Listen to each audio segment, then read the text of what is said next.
From Washington, this is VOA News.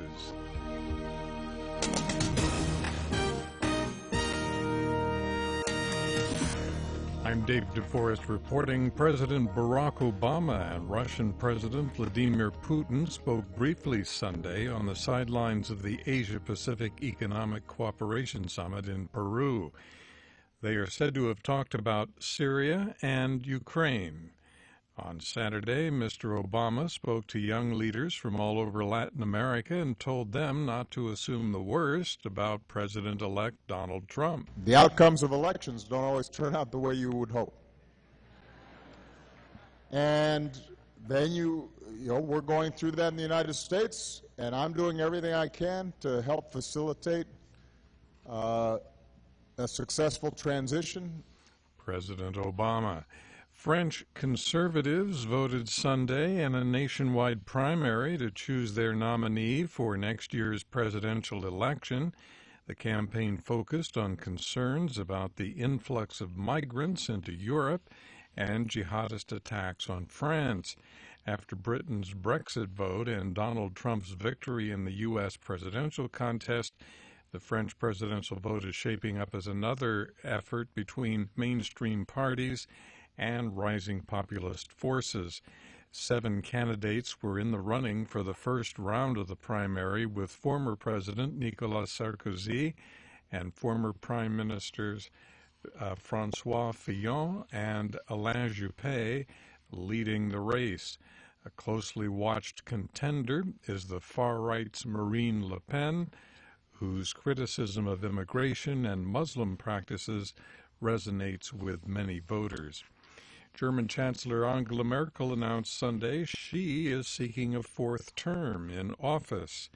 Ms. Merkel told reporters she had a meeting with high-ranking members of her Christian Democratic Union before officially sharing the decision. She is seen as a stabilizing force in Europe. This is VOA News. Syrian forces say rebel shelling on a school killed at least 7 children Sunday.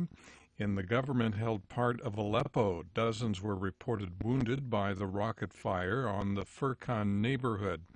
On Saturday, White House National Security Advisor Susan Rice warned the Syrian government and its Russian backers they will be held accountable for the bombings of hospitals in rebel-held portions of Aleppo.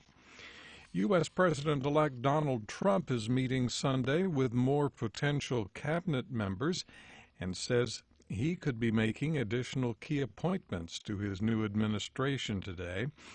Trump planned to meet at his Gulf resort in New Jersey with 2 of his staunchest defenders, former New York Mayor Rudy Giuliani and New Jersey Governor Chris Christie.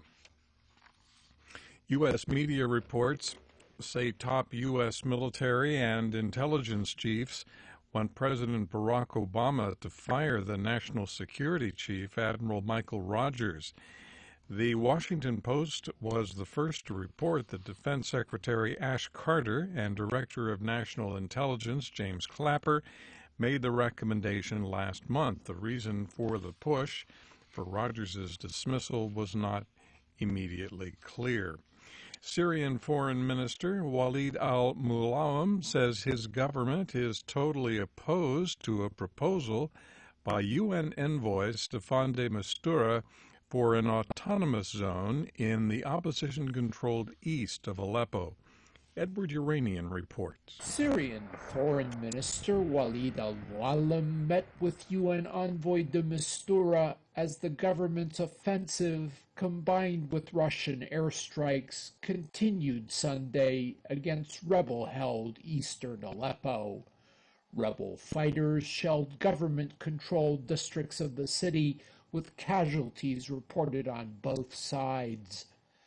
Muallem told journalists his government opposes the UN envoy's proposal for a self-governing zone in eastern Aleppo. Edward Uranian, Cairo.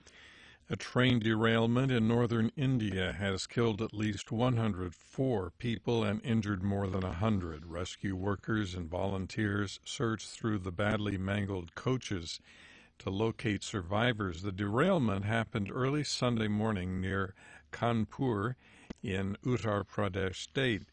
It was not immediately clear why 14 of the train's coaches were thrown off the tracks. Haiti's presidential election is finally taking place after an annulled vote in October and Hurricane Matthew's serious damage in the Caribbean state last month. 6 million Haitians are eligible to vote for one of 27 presidential candidates, as well as members of both houses of parliament. A survey by one pollster shows Jovenel Moïse as the most likely presidential winner. In Washington, I'm Dave DeForest. That's the latest world news from VOA.